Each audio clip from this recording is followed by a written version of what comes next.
అల్పుడైన నన్ను మీ మధ్యలోనికి ఈ దినాన్ని నడిపించిన రీతిని బట్టి ప్రభువుకి మహిమ. అదే రీతిగా నన్ను ప్రేమతో ఆహ్వానించిన మరి నా తోటి జత పనివాడు అలాగే స్టీఫెన్ అన్నకు కూడా నా హృదయపూర్వకమైన వందనాలు. చెల్లెమ్మకు కూడా అలాగే సంఘమైన మీ అందరికీ ప్రాముఖ్యంగా అమ్మకు కూడా నా వందనాలు. మంచిది, అందరూ బాగున్నారని తలంచుస్తున్నాను. బాగున్నారు ఏమన్నా? మీరు ఈ ఫోన్ ఏం వదిలిపెట్టి అవతలపై కూర్చోరా? సిరిగారా ఏదో పేరుంది, ఏమో అదేంటో మరి కొంతమందికి ఎక్కడ సోటు ఫిక్స్ అయితే అదే ఫిక్స్ అనుకుంటే. హల్లెలూయా, మంచిది. పునాదిరాలు కూడా ఎటు కదలమంటారు. రైట్, ఏదైనప్పటికీ ప్రభు తన మహాకృప. మీ పాస్ గారు అంత వాయిస్ లేకపోయినా కొద్దిగా నాది అర్థం చేసుకోండి. ఈ మధ్య నాది కూడా కొద్దిగా తగ్గింది. గత 2 వారాల నుంచి చాలా ఇబ్బందితో బాధపడుతున్నాను నేను. అదేంటంటే మోకాల నుంచి కిందకి బొట్టనేల దాకా, మోకాల నుంచి కిందకి బొట్టనేల దాకా బాగా నరాలు బాగా నొప్పుడుతున్నాయి. ఇంత ముందర స్టీఫెన్ అన్న నేను తొలి దినాల్లో అంటే పరిచర్య స్టార్టింగ్లో నిజామాబాద్, ఆదిలాబాద్, కామారెడ్డి, రామారెడ్డి అవన్నీ ఏరియాలు తిరిగినా కానీ మాకేమనిపించేది కాదు. రీసెంట్గా ఈ మధ్యకాలంలో కొద్దిగా హైదరాబాద్ దాకా పోతేనే చికాకు పడుతుంది ట్రావెల్ చేయలేక. అర్థమైంది నాకేంటంటే వయసు మీద పడుతుంది, బలం తగ్గిపోతుందని. హల్లెలూయా. అట్లంటే మమ్మల్ని వాళ్ళు ఏమని చెప్పాలో. రైట్, ఏదైనా ప్రభు మనకి ఇచ్చిన బలమును బట్టి నేను ఎప్పుడు ఒక సందర్భాన్ని గుర్తు చేసుకుంటా. బలహీనమైన పరిస్థితిలో కాలేబు యెహోషువ అంటారు, ఒకే మాట చెప్తారు వాళ్ళు, 40 సంవత్సరముల క్రితం కూడా మేము ఇదే బలమును కలిగి ఉన్నాము అని. హల్లెలూయా. అది శారీరకమైన బలం కాదు, ఆత్మీయమైన బలం. పౌలు గారు అంటారు, శరీరం ఎప్పుడు బలహీనమో అప్పుడే ఆత్మ బలమైనది. ఇంకా నేను శుక్రవారం అనుకున్నా ఎటు పోకూడదు అని అనుకున్నా. ఎందుకో ఫోన్ చేద్దామని స్టీఫెన్ ఫోన్ చేశా. అన్న ఈసారి 40 రోజుల ఉపవాస ప్రార్థనకి మేము ఉండట్లేదు, ఏమనుకో మాకు అని చెప్తే అట్లా నువ్వు లేకపోతే ఎలా ఎప్పుడు ఉంటున్నావు కదా అంటే సందర్భాన్ని వివరించాను. దాన్ని బట్టి అన్న ఈరోజు రమ్మని కోరాడు. మరి ఏం ప్రార్థన చేశాడో ఏమో. అక్కడ కూడా మా సంఘం ప్రార్థన చేసింది నా కోసం గట్టిగా. శుక్రవారం రాత్రి అలా పండుకొని పొద్దున్నే లేచేసరికల్లా ఇంతవరకు కూడా కాళ్ళొప్పు లేకుండా ప్రభు అలా భద్రపరిచారు. దాన్ని బట్టి ప్రభుకి మహిమ కలుగును గాక. దానివల్ల ఇప్పుడు వాకింగ్, జాకింగ్ అన్నీ చేయాలవుతుంది నేను. రైట్, దానికోసం నా కోసం కూడా ప్రార్థన చేయండి. ప్రభు నా మీద, నా భుజముల మీద ఉంచిన భారభరితమైన పరిచర్య ఏంటంటే సువార్త పరిచర్య. ప్రతి నెల ఒక గ్రామానికి లేకపోతే 2 గ్రామాలకు వెళ్ళి మేము సువార్త చేస్తున్నాం. ఆ సువార్తను బట్టి అనేక ప్రజలు మారు మనసు చెందాలని. ఎందుకంటే మేము ఒకటే థీమ్ పెట్టుకున్నాం ఏంటంటే ఈ అంత్య దినాల్లో మనం కొంతమందినైనా రక్షణలోకి నడిపించాలి అని. దాని కొరకు ప్రభు మహాకృపను బట్టి కొంతమంది హైదరాబాద్ నుంచి రావడానికి, కొంతమంది స్టీఫెన్ లాగా మాకు సహకరించడానికి, అలా కొంతమందిని ప్రభువు లేపి ఇంతవరకు క్రమముగా సువార్త 1.5 సంవత్సరాలు ప్రతి గ్రామంలో చేయడానికి ఏ ఆటంకం లేకుండా దేవుడు జరిగించారు. దాన్ని బట్టి కేవలం ప్రభుకి మహిమ కలుగునుగాక. హల్లెలూయా. మంచిది. ఇంతకుముందు నేను వచ్చినప్పుడు చెప్పిన వాక్యం ఎవరికి గుర్తుందా? ఏమో మిమ్మల్ని చూసి ఆందోళన అవుతుంది. ఈ వాక్యం ఎలా గుర్తుంటుంది మాకు కదా? ఇంచుమించుగా నాకు తెలిసి మనం కలిసి చాలా రోజులు అవుతుంది. బాగా కలిసింది ఎప్పుడంటే నా మందిరానికి మీరు సహకరించినప్పుడు ఆ రోజు ప్రభు వల్ల రొట్టె కార్యక్రమం రోజు మీరందరూ అల్పుడే నన్ను నా సంఘాన్ని ప్రేమించి మందిరానికి మీ వంతు సహాయాన్ని మీరు అందించినప్పుడు మనం ముఖాముఖిగా మాట్లాడుకుంటున్నాం. హల్లెలూయా. ఆ రోజు చెప్పిన వర్తమానం ఏంటంటే ఆత్మానుసారంగా ఆరంభించి శరీర సారముగా మనము దీన్ని ముగించుట ఇది ఉత్తమం కాదు అని మాట్లాడుకున్నాం. రైట్. ఎందుకంటే మీరు చెప్పిన వాక్యాలే మర్చిపోవచ్చు, కానీ మీరు చేసిన సహాయాన్ని నేమి మర్చిపోయేవాడిని కాదు. రైట్. మీ అందరూ ప్రార్థించారు, సహకరించారు. మీరందరూ ఓపెనింగ్కి వచ్చినందుకు మీ అందరికీ నా వందనం.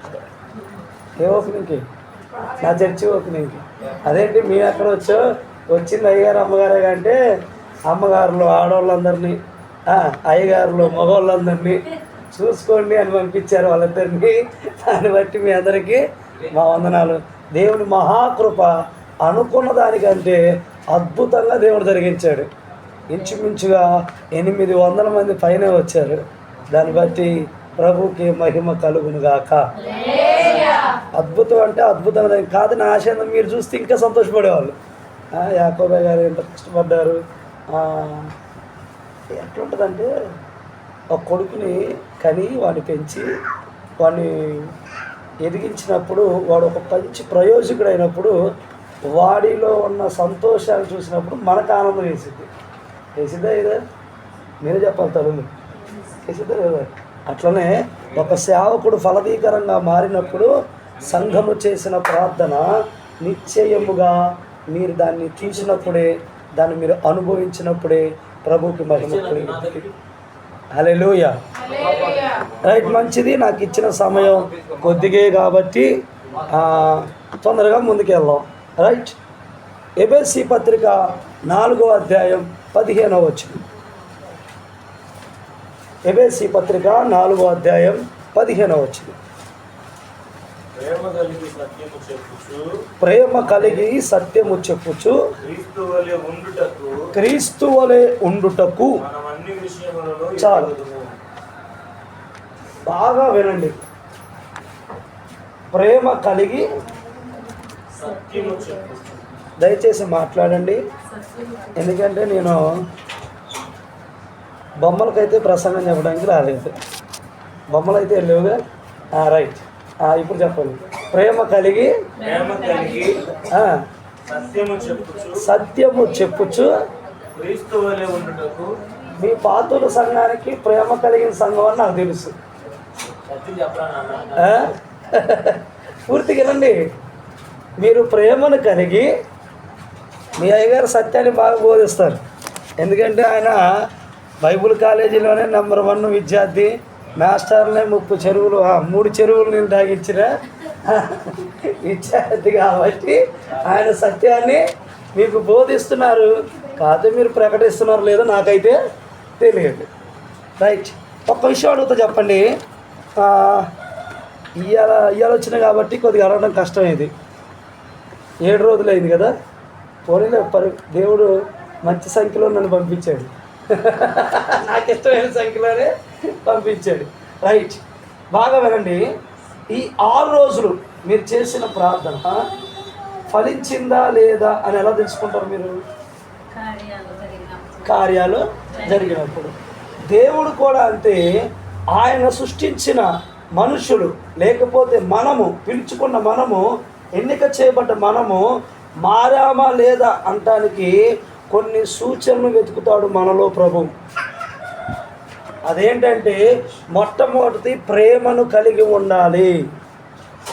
సంఘములో ప్రేమను కలిగి ఉండాలి, సమాజంలో ప్రేమను కలిగి ఉండాలి, ఆధ్యాత్మికమైన ప్రేమను కలిగి ఉండాలి, కుటుంబంలో కూడా ప్రేమను కలిగి ఉండాలి. సంఘంలోనేమో ప్రేమను కలిగి ఉండి ఇంటికి వెళ్ళిన తర్వాత సిగ్గు లేదా నీకు?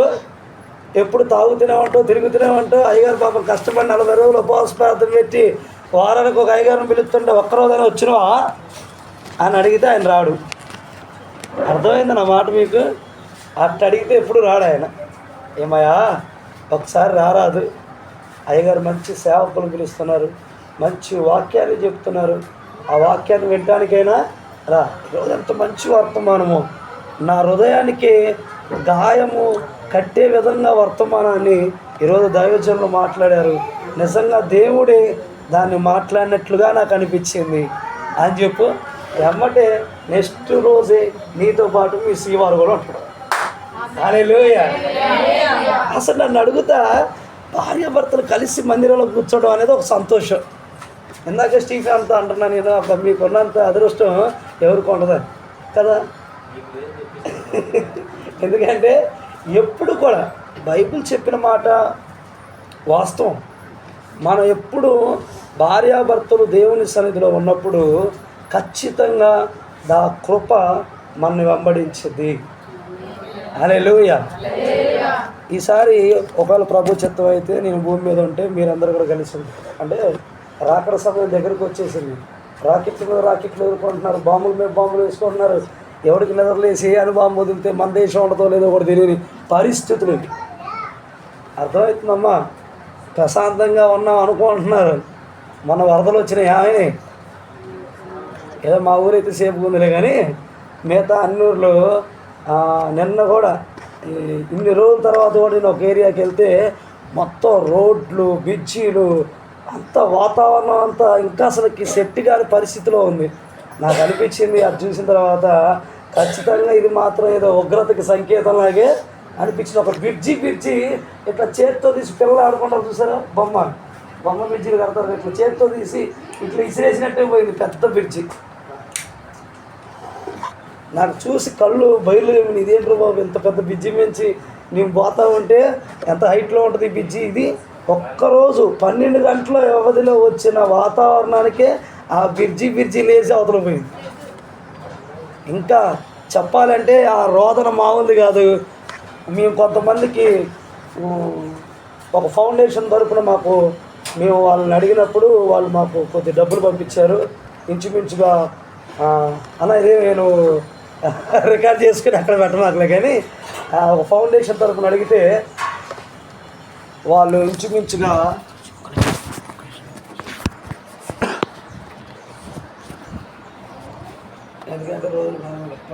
ఇన్ని జరుగుతున్నాయి. కానీ మనం ప్రేమను కలిగి ఉంటున్నాం, సత్యాన్ని నేర్చుకుంటున్నాం, ఆ సత్యాన్ని ప్రకటిస్తున్నాం.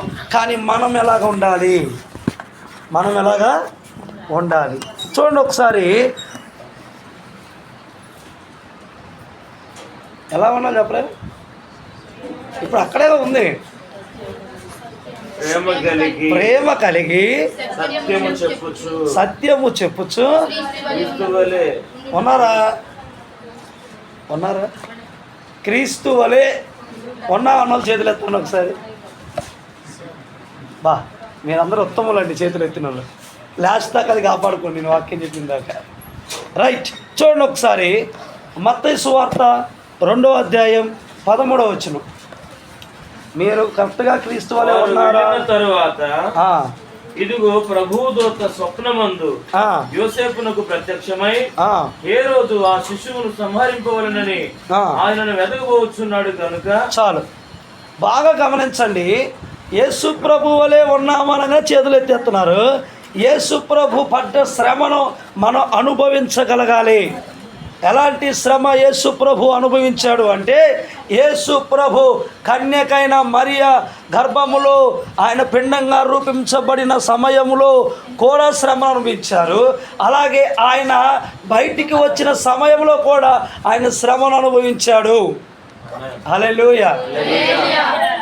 యేసు ప్రభువులే ఉంటాను అంటే ఉన్నావు అంటారు, యేసు వలె ప్రేమ కలిగి ఉన్నామంటే ఉన్నామంటారు. కానీ యేసు ప్రభులాగా జీవించడం అంటే మొదటిగా నువ్వు శ్రమ పడే అనుభవాన్ని నేర్చుకోవాలి.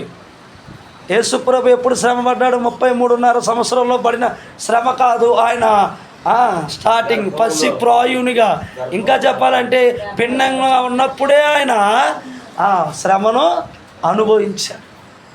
ఇంకా చెప్పాలి అంటే యేసు ప్రభు వారు మరియా యేసు ప్రభుని కన్నప్పుడు సత్రంలోకి వెళ్ళి స్థలం చూస్తే ఉందా? లేదు. ఇంటికి వెళ్ళి తలుపు కొడితే స్థలం ఉందా? లేదు. ఈ మధ్య ఒక పెద్ద ఆయన చెబుతున్నాడు యేసు ప్రభు పశువుల పాకలో పుట్టాడని. మీరు అట్లా చెప్పరు, ఎందుకంటే మీకు సత్యం తెలుసుగా. పుట్టాడా లేదా?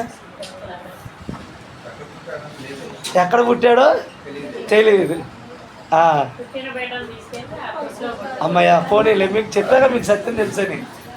వాళ్ళు అంటున్నారు యేసు ప్రభు పశువుల పాకలో పుట్టాడు అంటున్నాడు. ఇంకానయో ఈ మధ్య బాగా జనాలకి వేదాంత విద్య ఎక్కువ అయిపోతుంది. బైబుల్ చెప్పేది వినుకోకుండా ఎవరో చెప్పే పెట్టకథలు మనం వినాల్సిన అవసరం మనకి లేదు. యేసు ప్రభు ఎక్కడ పుట్టాడో ఎవరికి తెలియదు, కానీ నేనంటాను యేసు ప్రభు ఒక మార్గంలోనే జన్మించాడు. ఎక్కడ స్థలం లేక తిరుగుతూ ఉన్న సమయంలో మరి అల్లాడుచు అగో ఆ పసి ప్రాయుడైన యేసు ప్రభుని కన్న స్థితిలో మరి ఏ మార్గంలో ఉన్నదో అదే మార్గంలో మన తండ్రి దగ్గరికి వెళ్ళేది. అందుకనే క్రీస్తు వారు చెప్పింది, నేనే మార్గము సత్యము జీవము అని. హల్లెలూయా. నేనంటాను ఈరోజు యేసు ప్రభు పడ్డ శ్రమ మనం అనుభవిస్తున్నామా? ఆయన పిండంగా ఉన్నప్పుడు శ్రమ పడ్డాడు, అలాగే కన్న పరిస్థితిలో కూడా శ్రమ పడ్డాడు. ఆయన పుట్టగానే హేరోదు రాజు సహితము ఆ పసి ప్రాయుల్ని ఆ పిల్లలందరినీ చంపేమనగానే ఏం చేశారంటే, జ్ఞానులు చెప్పిన మాటకి యేసు ప్రభు వారిని చంపడానికి హేరోదు ఏం పంపించాడు? బుల్లెట్లు పంపించాడా, ట్యాంకర్లు పంపించాడు? ఈరోజు అంటే అన్నీ ఉన్నాయి, ఆ రోజు ఎవరు లేరండి. కేవలం ఉన్నది ఎవరో భటులు మాత్రమే. వెళ్ళి వారిని చంపమనగానే వీళ్ళు ఏం చేశారు, ఇక్కడి నుంచి వేరే చోటకి ఎంత శ్రమ. చిన్న పిల్లల్ని దశపాటు అంటే మామూలు విషయం అనుకున్నా. ఈరోజు నాకు అనిపించింది, మోషే తల్లి మోషేని ఎలా దాచిపెట్టిందో. మా చిన్నప్పుడు మా ఇస్సాకు బాబు అంటే నా పెద్ద కొడుకు చిన్నప్పుడు వాడికి పాలు లేకపోతే వాడి పాల కోసం ఏడుతుంటే మామూలుగా ఉండేది కదా. నాకు ఒక్క ప్యాకెట్ కొనడానికి 625 రూపాయలు. ఎంత? 625 రూపాయలు. అప్పుడు నా పరిస్థితి కింద మీద పడితే ఎంతో కష్టంగా ఉండేది. అప్పుడు 625 రూపాయలు పెట్టి ఒక ప్యాకెట్ కొంటే మా ఊరు నుంచి సిటీకి పోవాలంటే మీలాగా 4 కిలోమీటర్లు 5 కిలోమీటర్లు కాదు, మాది 15 కిలోమీటర్లు. నేను ఏదైనా ఎక్కడికైనా వస్తే, ఈరోజు ఇక్కడికి వచ్చాను, ఇక్కడికి వస్తే ఒకవేళ ఇక్కడికి వచ్చిన తర్వాత అన్నయ్య ఏమంటాడు, ఉండన్నా ఒక రోజు ఉండు, 2 రోజులు ఉండు. చెల్లెమ్మ ఏమంటుంది, లేదన్నా నువ్వు రావు కదా ఇంకో 2 రోజులు ఉండు అని. ఇట్లా అంటే నేనేం చేస్తానంటే ఉండిపోతాను. అలాంటి సమయంలో మళ్ళీ పాల ప్యాకెట్లు అయిపోతే పాల ప్యాకెట్లు కష్టం అని ఒకేసారి ఒక వారానికి సరిపోయి కొనేవాడిని. మళ్ళీ వారానికి కొనేలోపు డబ్బులు ఉండేవి కదా నాకు. ఒకటి కొందామా, తెల్లారి నేను ఉంటానో ఉండనో తెలియదు. ఊరిలో ఆటోలు ఉండవు, బండ్లు ఉండవు, చాలా ఇబ్బంది అయిపోయేది. 6 నెలలు ఎంత ఇబ్బంది. అప్పుడు నాకు అనిపించింది, మోసే వాళ్ళ అమ్మ మోసేని ఎట దాచిపెట్టిందో ఏమో, ఆయన పాలకి ఎడుతున్నప్పుడు పాలు ఎట్టబట్టిందో ఏమో. అర్థమైందా? సౌండ్ కూడా బయట రావాలి, ఏడుతున్న సౌండ్ కూడా వస్తే మళ్ళీ ఏడ చంపేస్తారేమో అని ఎంత జాగ్రత్త పెంచింది అసలుకి మన పిల్లలకంటే. అందుకని ముందుగానే ఈ విషయాలని చెప్పినప్పుడు అంట వారు దైవికమైన ప్రేరణ కలిగి ఉంటారు. హల్లెలూయా. యేసు ప్రభు కూడా అంతే, మరియ కూడా అంతే. మరియ ఎంతో యేసు ప్రభుని, అలాగే యేసేపు గారు కూడా యేసు ప్రభుని ఎంతో శ్రమలో సహితము భద్రపరిచి ఆ యేసుని బాలుడి స్టేజ్ నుంచి మన కొరకు ప్రాణం పెట్టే స్టేజ్ వరకు వాళ్ళు కాపాడుకుంటూ వచ్చారు. హల్లెలూయా. యేసు వలే జీవించడం అంటే సింపుల్ మ్యాటర్ కాదు. ఏదో క్రిస్టియన్ అనే బోర్డు తగిలించుకుంటే మనం క్రీస్తుని పోలి నడిచినట్టు కాదు. ఏదో పుట్టుకతో ఆడ పుడితేనే క్రిస్టియన్ కాదు. ఏడా తెలుసా మీకు? నేను మా ఊరు వెళ్ళిన కొత్తలు అనేవాళ్ళు, వాళ్ళ ఇంట్లో టీ తాగుతున్నావు కదా, నువ్వు మర్చిపోయినాయింది, మనం వెళ్ళి వాళ్ళ ఇంట్లో టీ, వాళ్ళ ఇంట్లో భోంచేస్తున్నాయింది. నువ్వు వాళ్ళ భోజనాల్లో మనం కూర్చొని తినాల్సిన అవసరం లేదు. ఎవరో పిచ్చోడా, నీకు తెలియదురా, నేను చిన్నప్పటి నుంచి నన్ను పెంచిందే వాళ్ళు. నువ్వు ఈరోజు నన్ను చూస్తున్నావు, కానీ నేను ఒకప్పుడు ఆకలితో ఉన్నప్పుడు నా ఆత్మీయ తల్లిదండ్రులు వాళ్ళు తింటున్న అన్నంలో వాళ్ళు తీసి పెడితే నేను పెరిగా. నా సంఘము నన్ను ఎత్తుకొని ఏడుస్తుంటే ఓదారిస్తే నేను పెరిగా. నీకు ఈరోజు నేను కనపడుతున్నా. ఈరోజు నాకేదో దేవుడు కృపను బట్టి స్ట్రాటజీ ఇచ్చి నన్ను ఇలా నిలబడితే నువ్వు ఈరోజు వచ్చి నాతో మాట్లాడుతున్నావు, కానీ నన్ను సాకింది, నన్ను పెంచింది కేవలం సంఘము, ఆత్మీయులు మాత్రమే. హల్లెలూయా. చూడండి, యేసు ప్రభువును కూడా మరియ ఎంతగానో, యేసు ప్రభువుని ఎంతో శ్రమ పడ్డాడు.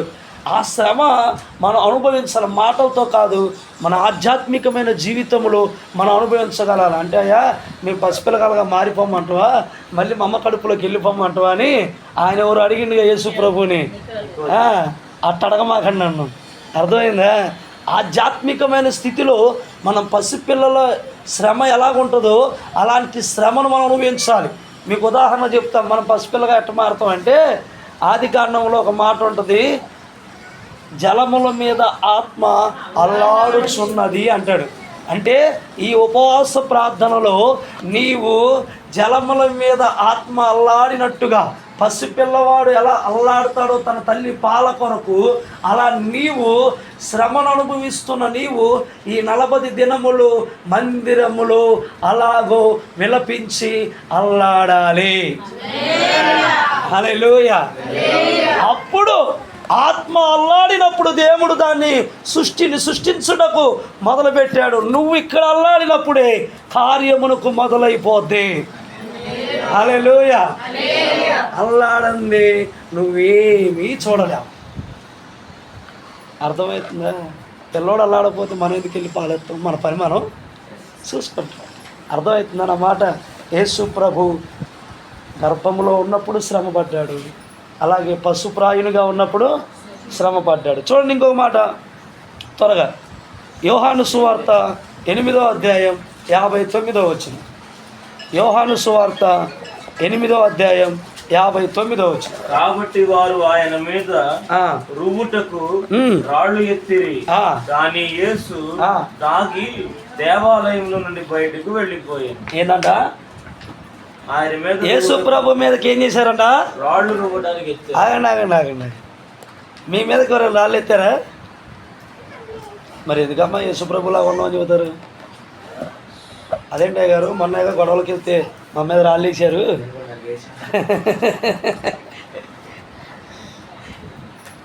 ఊరి పేరు చెప్పలే కానీ నేను పరిచయం చేస్తున్న ఊరిలో గొడవ అయింది. గొడవ అయితే 2 పార్టీల మధ్యలో గొడవ అయింది. గొడవ అయితే ఆ గొడవలో ఒక పార్టీ వాళ్ళు ఏం చేశారంటే అవతల పార్టీ వాళ్ళ మీదకి రాళ్ళు వేసారు.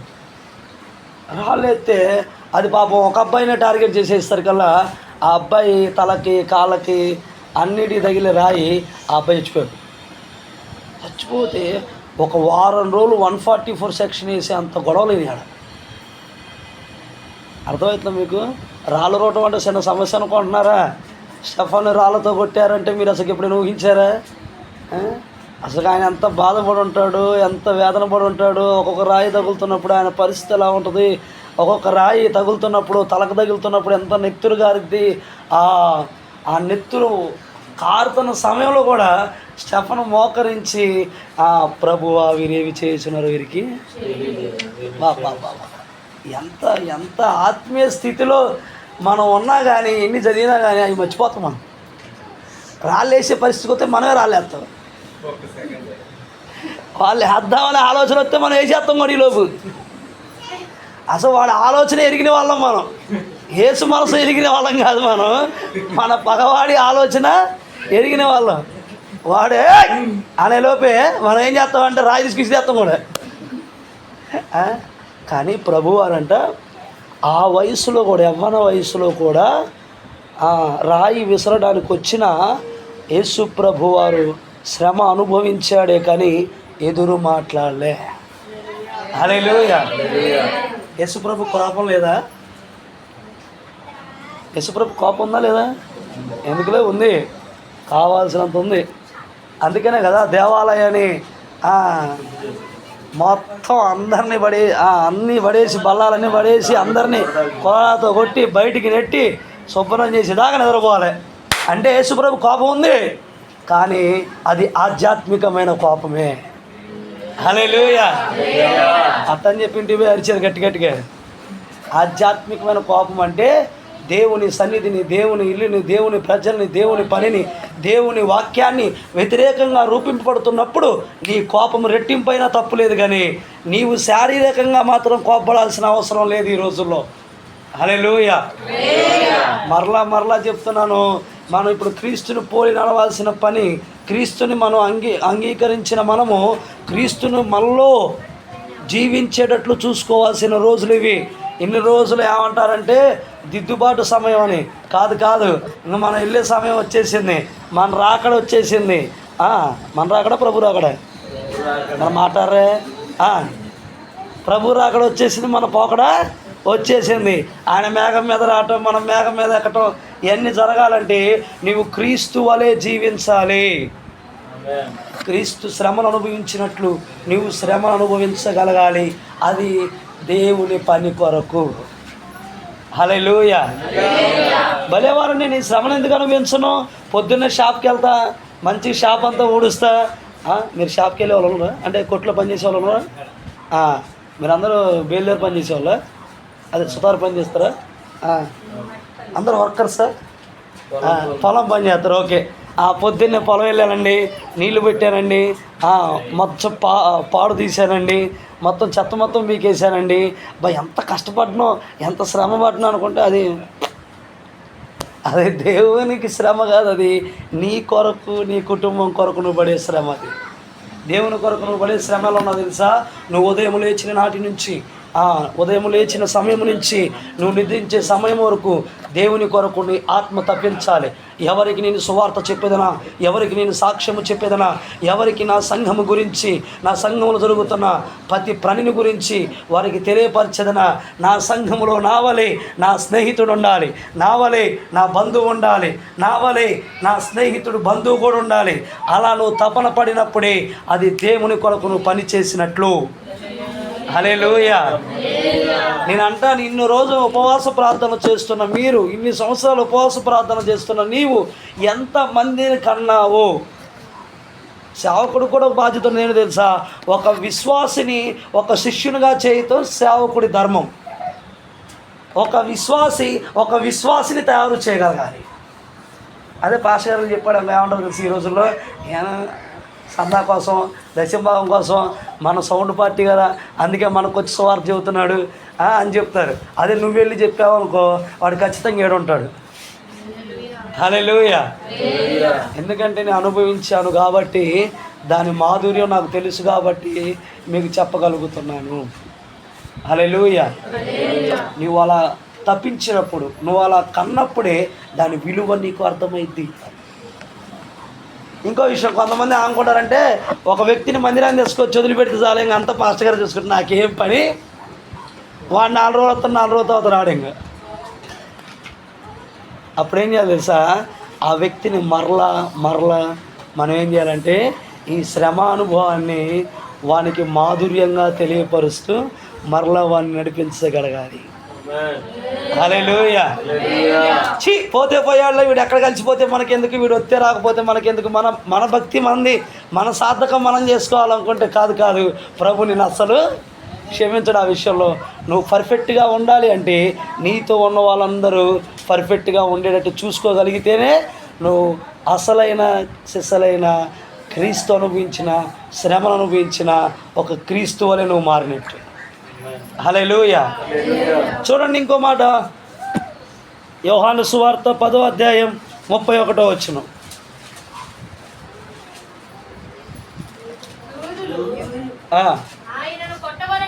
యూదులు ఆయన కొట్టవలనని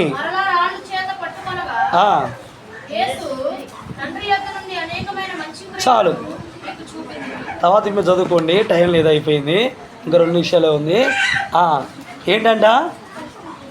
హలో, యూదులు మరలా రాళ్ళు పట్టుకున్నారంట యేసు ప్రభువును కొడతానికి. మళ్ళీ చూడండి ఇంకో మాట, యోహాను సువార్త 11వ అధ్యాయం 8వ వచనం.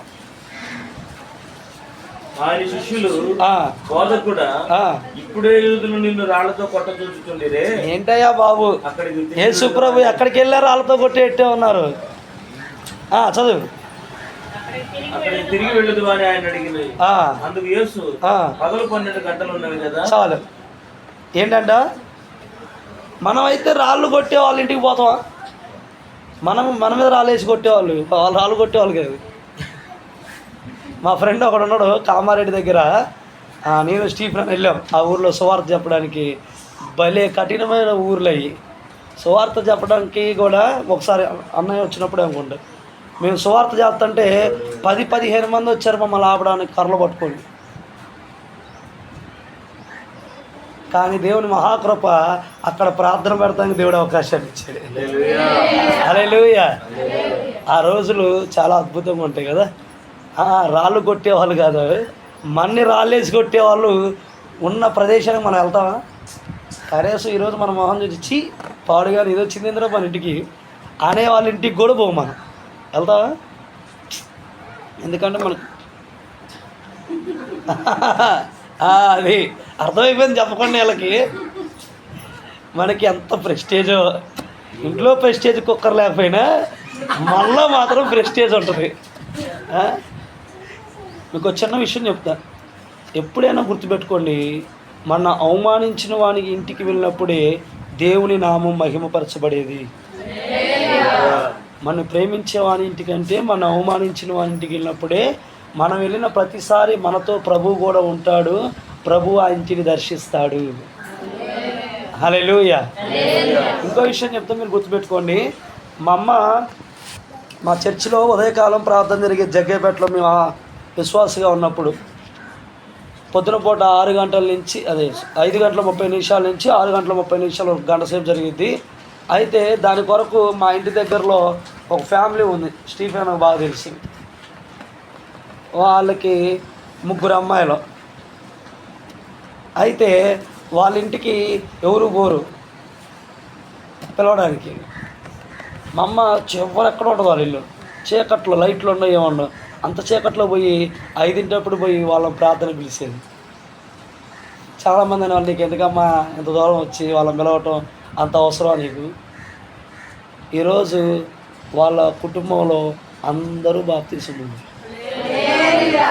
ఇంకో విషయం చెప్పాలంటే మా ఆత్మీయ తండ్రికి వాళ్ళు చాలా హెల్ప్ఫుల్గా ఉంటారు. స్టీఫెన్ బాగా తెలుసు, వాళ్ళే ఒక మంచి స్పాన్సర్ కూడా. ఇప్పుడు అంటే మనం చేసే ఇప్పుడు కనపడదు మనకి, మనం మన తర్వాత దాన్ని సాక్ష్యంగా అనేకులు చెప్పుకుంటారు. అర్థమవుతుందా? నేను సింపుల్గా ఒక విషయం చెబుతాను, మీకు మరలా గుర్తుంచుకోండి.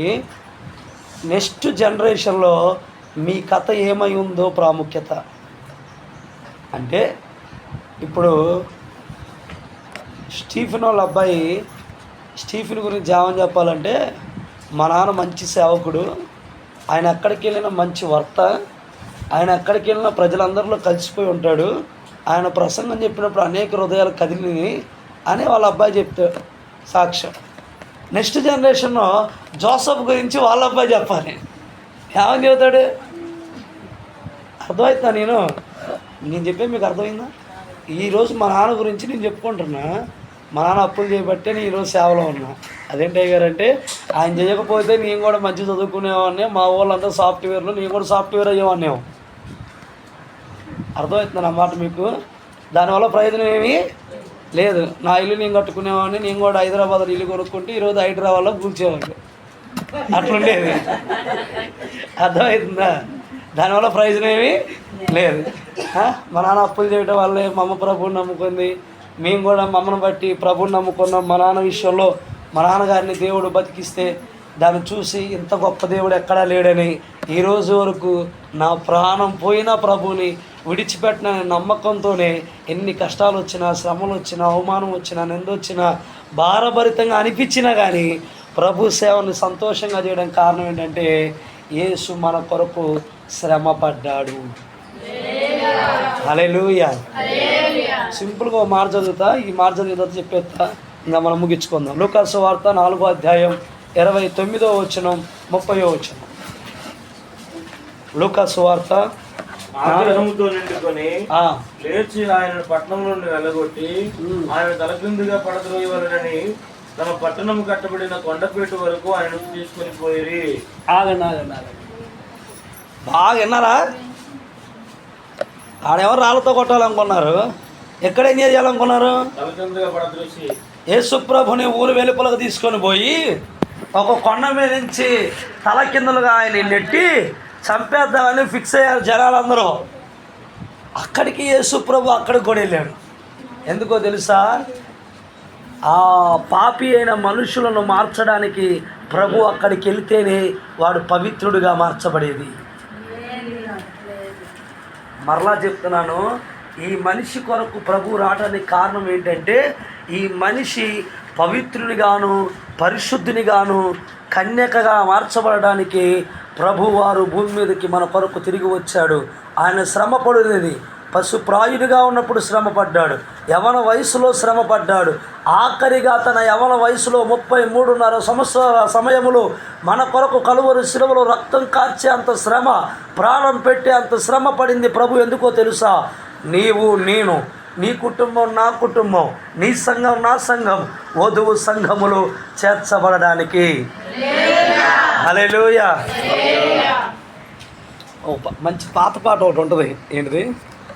యేసువలే మారుటకు పంపబడిన వాడ ఇప్పుడే దిగిరమ్మయ్యా, నాలో నీవు నీలో నేను, నాలో నీవు నీలో నేను, మనం కలిసి ఉండాలయ్యా, మనం కలిసి ఉండాలయ్యా, యేసువలే మారాలని నా ఆశయా, యేసువలే ఉండాలని, యేసువలే మారాలని నా ఆశయా, నన్ను యేసువలే మార్చుటకు పంపబడిన వాడ ఇప్పుడే దిగిరమ్మయ్యా, నన్ను యేసువలే పంపబడిన వాడ ఇప్పుడే దిగిరమ్మయ్యా,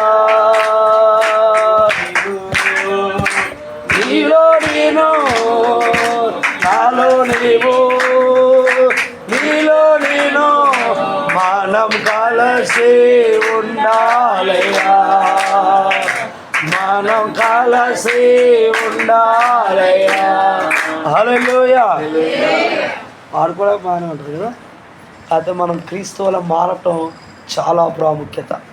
ప్రభువారు పడ్డ శ్రమ మనం ఒకసారి గమనిద్దాం. యెషయా గ్రంథంలో ఉంటుంది, తీయద్దులే కానీ 53వ అధ్యాయంలో ఉంటుంది. ఆయన ఎంత శ్రమ పడ్డాడు, మన కొరకు ఎంత కష్టపడ్డాడు, మన కొరకు ఎంత రక్తాన్ని కార్చాడు, నీ కొరకు నా కొరకు, నీ కుటుంబం కొరకు నా కుటుంబం కొరకు. ఆయన ఎలా అంటే ఆయన కన్నీరు కారుస్తున్న సమయంలో, ప్రార్థిస్తున్న సమయంలో ఆయన కన్నీరు రక్తంగా మార్చేంత శ్రమ పడుతూ కూడా ప్రభు మన కొరకే ఆయన పయనాన్ని సాగించాడు. హల్లెలూయా. మరలా చెప్తున్నాను, క్రీస్తు పడిన శ్రమను మనం అనుభవించగలిగినప్పుడే క్రీస్తు వలె మనం ఉన్నట్లు. ఇది శ్రమ కాదు, ఇది శ్రమ కాదు. మనం పడే రోగం గురించి, ఆస్తుల గురించి, అంతస్తుల గురించి, జాబుల గురించి, పెళ్ళిళ్ళ గురించి, సంసారాల గురించి, కుటుంబ వైఖరి గురించి మనం పడేది శ్రమ కాదు, కాదు, కాదు. ప్రభు కొరకు పడేది శ్రమ, ప్రభు పని కొరకు పడేది శ్రమ, సువార్త కొరకు పడేది శ్రమ. నేను ప్రభు వైపు అగ్నిలో నుంచి లాగినట్లు. వినటానికి ఎంత బాగుంటుంది అన్నమాట. కానీ మనం అసలు ఏ రోజు చేయం ఆ పని. దాన్ని ఏమంటారు, చిన్నప్పుడు చెరువుల దగ్గర కొంటల దగ్గర ఉంటుంది దాన్ని బుడుగా, లోపల తీసుకెళ్ళిపోద్ది. ఊబి ఊబి దాన్ని బుడుగా అంటారు కొంతకెళ్ళి. ఊబి ఓకే. ఊబిలో ఒక మనిషి పోతున్నాం అనుకుందాం, వాడు దిగిపోతాడు, సమాంతం దిగిపోయిన వాడిని అట్ట పోయి ఎంతకన్నా పోతావు, 2 అడుగులు పోతావా, 3 అడుగులు పోతావా, అదే అట్టంటాం. అసలు మనం ఏమంటాం, మనం ఏదో ప్రయత్నం, ఏది లేకపోయినా వాడిని ఎట్టయినా సరే అవసరమైతే వాడిని కాపాడాలి, వాడిని ఎట్లయినా పైకి తీసుకురావాలనుకుంటాం. అవసరం పడైనా మనం చెయ్యిచ్చేయడం వాడిని, మనం పోతామని తెలుసు వాడితో పాటు, అయినా మనం పడేం చేస్తాం వాడిని తీసుకొని. అదే మనం చేయని ఇప్పుడు అసలైన తప్పు అదే. ఒకడు లోకంలో కలిసిపోతూ, లోకంలో శరీరాశలో మునిగిపోతూ, వాడు పాపానికి దగ్గరైపోతూ, వాడు జీవితాన్ని నాశనం చేసుకుంటూ, వాడు ప్రభుకి దూరంగా బతుకుతూ, వాడు నరక పాలైపోతుంటే వాడిని మాత్రం శాబాష్ నువ్వు చేసినట్టు ఎవరు చేయరా, క్యారియర్ మొత్తం నువ్వే చూసుకో, మొత్తం నువ్వే అని వాడిని ఎంకరేజ్ చేసి ఉన్నోని కథ జడగొడతాం మనం. అర్థమవుతుందా? వాడిని ప్రభువులోకి తీసుకురావడానికి మన వంతు ప్రయత్నం మనం చేయాలి. ఒక ఆమెతో ఇలా చెప్తే అంటదామా, మా ఆయన అసలు మారడయ్యా, గజ తాగుబోతు మా ఆయన, గజ తాగుబోతు మా ఆయన, ఆడు అసలుకే వాడు పొద్దున్న లేదు తాగుతూనే ఉంటాడు అని. నేను ఒకరోజు వాళ్ళ ఇంటికి పోగానే మంచిగా తాగిండు ఆ రోజు ఫుల్గా. ఆడుంటే ఇక్కడికి వస్తుంది ఏంటిది వస్తుంటే నన్ను సామాన్యంగా అందరూ కలుపుకో మాట్లాడతారు. ఆయన అన్నది వెళ్ళగానే అక్క ప్రైజ్లో అక్క అంటే బావగారు ప్రైజ్లో అంటాడు. ఎవరు? ఆ ఇంటి యజమాని ఫుల్గా తాగుండు. ఏం చేస్తా ఇంకా ప్రైజ్లాడండి అని చెప్పా. అయిపోయింది. ఏంటి ప్రార్థన రావని అడిగితే ఎందుకు రాను, దీనివల్లే రావట్లే నేను అంటుండు.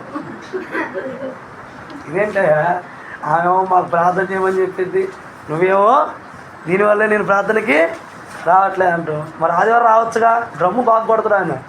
నాకు ఎట్లాగో రాదు కదా, ఒక క్యాండిడేట్ వచ్చినట్టు డ్రమ్ము కొడతాం కానీ నేను ప్రయాసపడుతున్నా. డ్రమ్ము మామూలు కొట్టడు, చిన్నప్పటి నుంచి మంచి ప్లేయర్ ఆయన డ్రమ్ము కొడతాడు. మనవాడే మంచి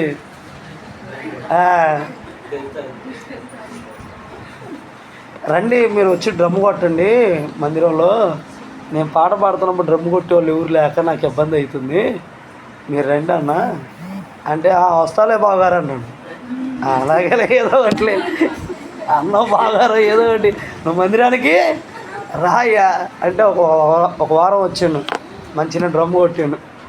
రెండో వారం వచ్చిండు, నేను మూడో వారం మందిరానికి వచ్చావు కానీ వచ్చినప్పుడు తాగిరా మాకని చెప్పాను. అర్థమైంది నా మాట మీకు? వచ్చినప్పుడు తాగిరా మాకు ఇబ్బందిగా ఉంటుంది అంటే నేను తాగను అసలుకి, దీనివల్లే తాగుతున్నా అంటాడు. మళ్ళీ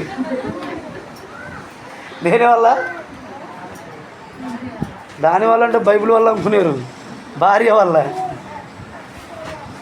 అంటే ఆమె ఇక్కడ చూపించే వినయ భావాలు మందిరంలో చూపించినట్లు ఇంట్లో చూపెడితే ఆయన ఏం చేస్తాడు, పక్కన పెట్టి అయ్యగారు నేను కూడా ఏ పని చెబితే ఆ పని చేస్తా అంటాడు. ఒక సింపుల్ విషయం చెప్తానండి, అవ్వ మంచిగా పండు తినది, ఏం చేసింది? మీరు చెప్పరు, మీ నోట్లో ఎందుకు చెప్తారు మీరు? గట్టి చెప్పండి. ఆదాముకి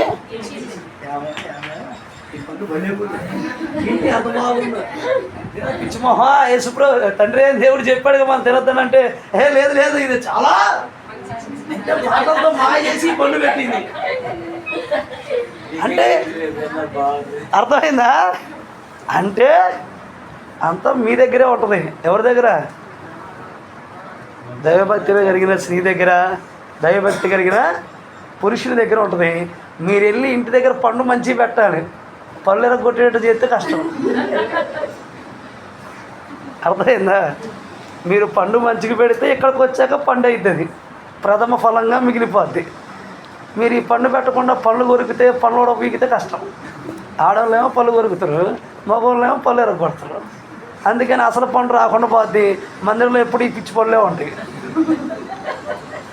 అర్థమైందా? శ్రమ పట్టడం అంటే అది.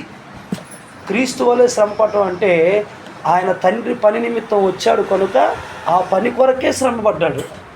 నువ్వు నేను పిలువబట్టడానికి కారణం. ఒక్క నిమిషం ప్రశాంతంగా ఉండి ఆలోచించండి. ఇప్పుడు ఇంట్లో ఉన్నప్పుడు ఆలోచించలేరు కానీ ఇంట్లో ఉన్నప్పుడు ఆలోచించండి. మన బంధువులు, మన బలగం, లేకపోతే మన స్నేహితులు, మన గ్రామస్తులు, మన జిల్లాలో ఎంతమంది ఉంటే మన ఎందుకు పిలుచుకుని దేవుడు? మా అమ్మ అక్క చెల్లెలు 5, మా నాన్నోళ్ళు 3, 8 మంది, 8 4 పెరిగిపోయినాయి ఎప్పుడుకో. ఎంతమందిలో దేవుడు నన్నే ఎందుకు పిలుచుకున్నావు? నా భార్య తరపు వాళ్ళు 20 కుటుంబాలు, వాళ్ళ అక్క చెల్లెలు అయితే మేనమామలు అయితే 20 కుటుంబాలు. 20 కుటుంబాల్లో నా భార్యను ఎందుకు పిలుచుకున్నావు? అర్థమవుతుందా? మరలా చెప్తున్నాను, ఈరోజు ప్రభు నిన్ను పిలుచుకొని ఇక్కడ కూర్చోబెడటానికి ఒక లెక్క ఉంది, నీకు పని ఉంది, నువ్వు చెప్పాల్సిన సమాధానం ఉంది దేవునికి. యోబు అంటాడు, దేవుని సన్నిధిలో రేపు దేవుని దగ్గరికి అక్కడికి వెళ్తే నా లెక్క రాజు వలే అప్పచెప్తా అంటాడు. అంటే లెక్క అయ్యారు, లెక్క ఉందా లేదా? ఇప్పుడు లెక్క ఉంది, అందుకే నా టైం కూడా అయిపోయింది. దానికి కూడా లెక్క ఉంటుంది, ఎందుకంటే నాకు సమయం మించితే నేను ముందుకు వెళ్ళాను. అర్థమవుతుందా? ఇంకా నేను అంటాను, క్రీస్తు వలే ఉండుటకు ఇంచుమించుగా 16 మాటలు ఉన్నాయి. కానీ ప్రభు ఈ మాట దీవించి ఆశీర్వదించునుగాక. ప్రభు చిత్తం అయితే మళ్ళీ రేపు మాట్లాడుకుందాం. మీరు అందరూ వస్తే అయ్యగారు నాకు సమయం ఇస్తే. ప్రభుకి మహిమ కలుగునుగా. దేవునికి స్తోత్రం. హల్లెలూయా, హల్లెలూయా.